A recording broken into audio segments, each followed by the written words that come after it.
You remember Tumaini, that little neighborhood shop that expanded into a chain and then it was bought by private equity, then it folded into Quickmart. Okay, imagine this. A shop attendant who knows everyone's shopping list. That's where Tumaini's story starts.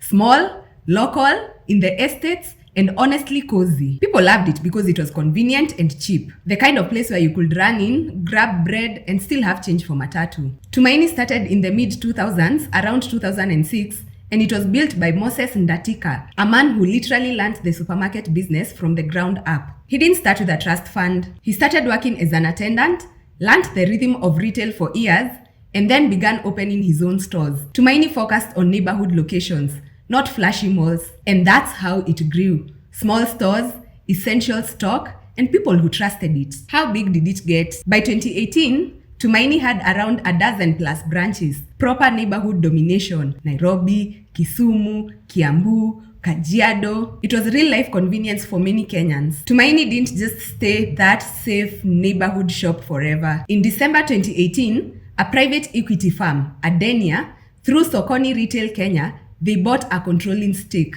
That's the moment little neighbor gets a corporate glow up. PE sees potential for faster expansion. They bring capital, new management, and spreadsheets. Tumaini's promise as a local store suddenly became a plan to scale. Some people cheered, more shops, more jobs. Others whispered, PE will squeeze margins, cut corners, and change the soul of the shop. Both were sort of right. Then it got spicier. In 2019, Tumaini merged with Quickmart. Quick recap.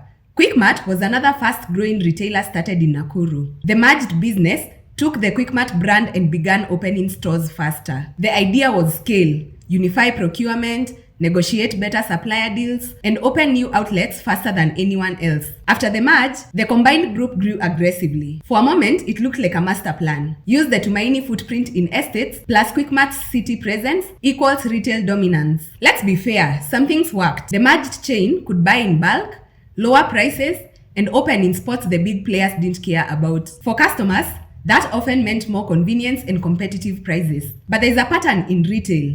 Grow too fast, and the wheels can wobble. COVID was brutal. Supply chains broke, currency issues made imports crazy expensive, and inflation squeezed shoppers' budgets. Even chains with solid strategies felt the pinch. Quickmart or Tumaini's breakneck rollout ran into those headwinds. Rising costs, weaker shilling, and a post-pandemic consumer who's buying less. Plus, aggression expansion can mask operational problems.